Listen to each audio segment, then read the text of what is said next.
Here we are, week 4 of the sermon series, Should I Not Care? So wrapping it up this week, and I'm excited for next weekend as we celebrate 60 years at the church.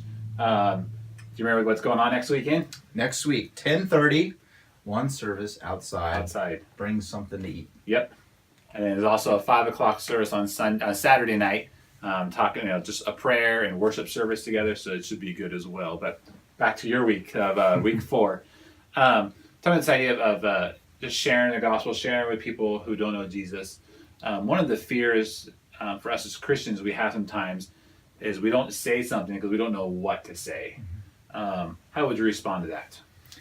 Yeah, one of the interesting things about the gospel, the good news, is that you can't point to like one time where it's said, or not multiple times where it's said the exact same way, word for word. That's kind of an interesting thing, right? So it's like, it's like the gospel writers didn't understand branding, right? They didn't stay on message. One message, It was tweaked every time. And that really should be an encouragement to us. Because when you look at, if you just do a study, and actually I just did this over the last couple of weeks, of all the times the gospel is shared over the course of the New Testament, it's so different. Every one, which is actually an encouragement. It means that it's tweaked for the listener, and it's also sort of coming out of the unique experience of the person who's sharing that. And so that should give us a freedom to, in some ways, not worry about what we say, because it's going to sound different coming from you, and it's going to sound different coming from me, and it's going to sound different when you share it with your mom, and it's going to sound different when you share it with your neighbor. It just is. And that's a good thing. On the flip side of the conversation, sometimes we don't share because there's a fear of being asked a question we may not know the answer to, or just not knowing what to say, like that sense of like not wanting to mess it up. How would you respond to that? So I'm not that old, but I'm 37. So I have 10 years of vocational ministry under my belt. I have a 4-year degree in biblical theological studies, another 3 years of seminary. And I will say there are many questions that could be asked that I will not know the answer to. And so it doesn't matter who you are. It doesn't matter how long you've been a Christian. Doesn't matter how long you've studied. Like each of us, in fact, if you think that you know all of the answers, then something's wrong. The reality is we just can't answer every question. That should be freeing. That should be freeing. Because the truth is that it does not rest on our power of persuasion. It does not rest on, and Jonah's story is that. Here's somebody who is completely unpersuasive in what he says. The content is completely lacking in what he says. And yet, the work of God is what we trust. And so if we allow ourselves to be used, we just have to trust that yes, there's going to be questions out there that we cannot respond to. But God is the one who ultimately has the hearts of men and women in his hands. I love you say that because it's okay not to know all the answers.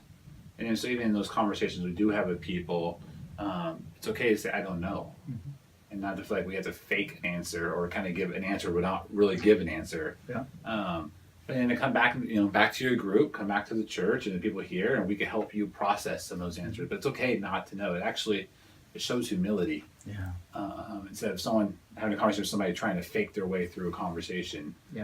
So it's okay not to know those things. And there's resources here at the church, and we have a sermon series coming next year. We have a class called Starting Point that kind of walks through some of the basics.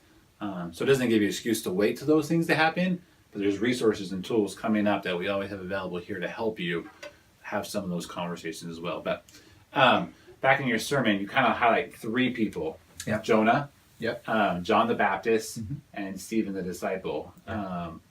Walk us through a little bit of their life a little bit, but also more their message and what just stands out to you in those messages. The reason I brought up those 3 is, and you might have heard that as maybe even an overstatement of like they did it wrong, and that's not really what I'm getting at. Really, the only one actually could probably accuse of kind of getting it wrong, if anyone, is Jonah. But even there, it's hard to tell.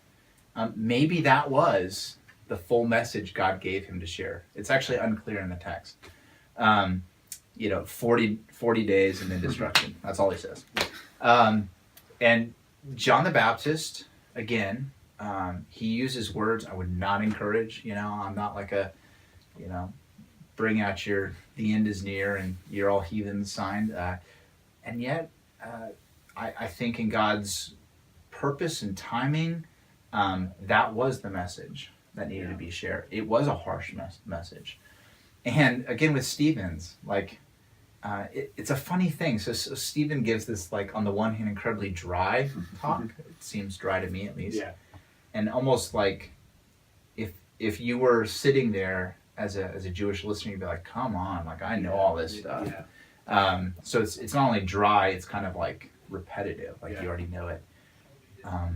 And then super harsh at the end, calling them out in ways that lead to him being killed. And you're kind of kind of saw that coming, the way that you led into that, Stephen.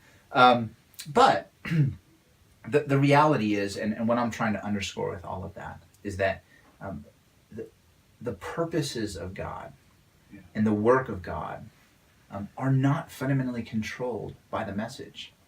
And we have to trust the work of God kind of despite ourselves in the midst of that, and just allow ourselves to be used. Yeah. For so many of us, and you can kind of list whoever your favorite evangelist is. So, I don't know if you'll know this name, but Ravi Zacharias, just a powerful proclaimer of the gospel who just seems to have an answer to everything, and you're like, I'm not him. Yeah. And then you opt out. But the reality is God, so many more of us are like Jonah than are like Ravi. And the reality is that God can use both. Yeah. And God can use somebody, there can be somebody who, from our perspective, is a millimeter away from Jesus Christ. And the most persuasive response from a Ravi Zacharias won't bring them to God without God's work. Yeah. And there can be a Paul, somebody who is opposed to the gospel in every way, that neighbor, I think of a neighbor of mine who's just oppositional to the gospel. Yeah. And yet if in my heart I think, they're not going to come. Yeah. It doesn't matter. God can use even Jonah to bring them to himself if he's in it. Yeah. And you can come back to our first two questions. I think that one of the key parts of that is the relationship we have with that person. Yeah. Sometimes the closer we are to that person, the more fear we have, but also the more grace they're willing to give back to us sometimes. And so even that, as you walk through those stories, and that sense of being able to talk and share and be able to share the essentials of the gospel, we'll talk about here in a second. But in a relationship, there's so much more grace and freedom because there is a loving two-way relationship there that allows you to have that freedom to share a little bit. At the core of the gospel presentation, not presentation, but at the core of the gospel, what needs to be communicated? So our sin, you can put that a lot of different ways. Our rebellion against God is one way I like talking about it, because I think about God's authority and our rebellion against that. Yeah. That connects with me, but there's a lot of different ways to explain sin. Our sin, Jesus Christ coming, living a perfect life for us, taking our sin, bearing our sin on the cross. And there's lots of different ways to talk about what that means. You can talk about it in terms of sacrificial terminology. You can talk about it in terms of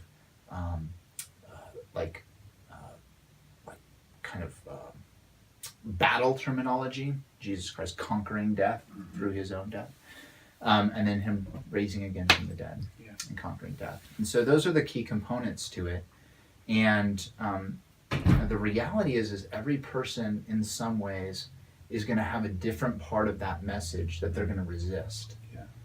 And I think one of the major flaws I see, and I see it in myself, of how we present the gospel is we'll kind of get comfortable with one thing. And so maybe we push on the sin more, or maybe we push on, the hope in God more. And all of those are fine, but we need to kind of know who we're sharing with. And this is where the respect, being able to respect that person and adapt to them. So there's certain people out there where you just, these people can be as far from God as anyone, but they know they're sinners. Yeah. And so you barely even need to bring it up. Yeah. You know, they know in their heart they are. But there's other people who actually seem like they're really close to God, but that's their hurdle. Mm-hmm. They actually don't think they need. Yeah. They don't think they need the work of God because they're pretty darn good people. And so that's the button you need to push. Yeah. There's other people sort of who resist the authority of Jesus in their lives. And so this reality that we not only invite him in as Savior, but also as Lord. Those two are important. And so each person, our response to them kind of has to be, we have to know who they are. And that's why it's so key, that relationship that you said. Yeah. If you know that person, if you've had conversations with that person, then you'll know kind of where they are and what buttons are the really difficult sticking points for them.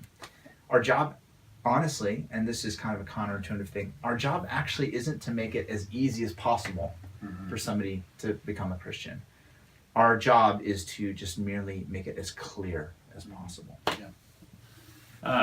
As we process this past week's sermon over the last 3 weeks, maybe what's your heart for us as groups and individuals as we've kind of gone through this sermon series? Yeah.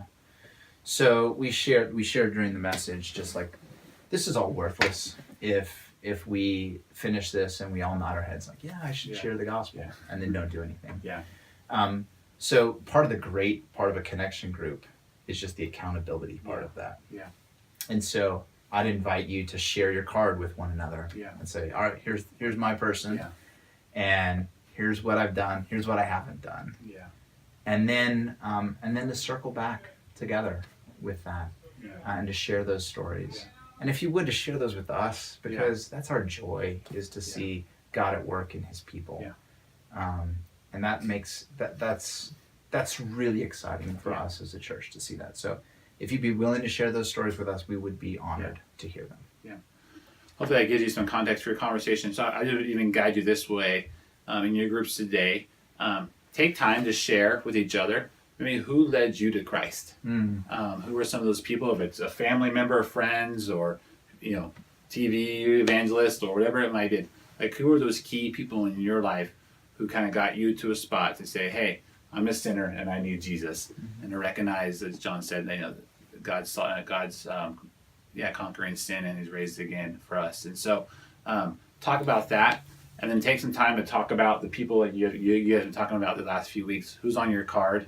And really maybe break off into smaller groups and just pray for those people, and even just to brainstorm and encourage each other, like, how can we take the next steps in those relationships to build those relationships a little more and be able to share Jesus with those people. So I encourage you, they'll have some more questions on your study guide, but to kind of do those three things during your group and allow God to work and to grow closer together as you look for ways to make a difference here in Tucson. So cool. Thanks, Sean.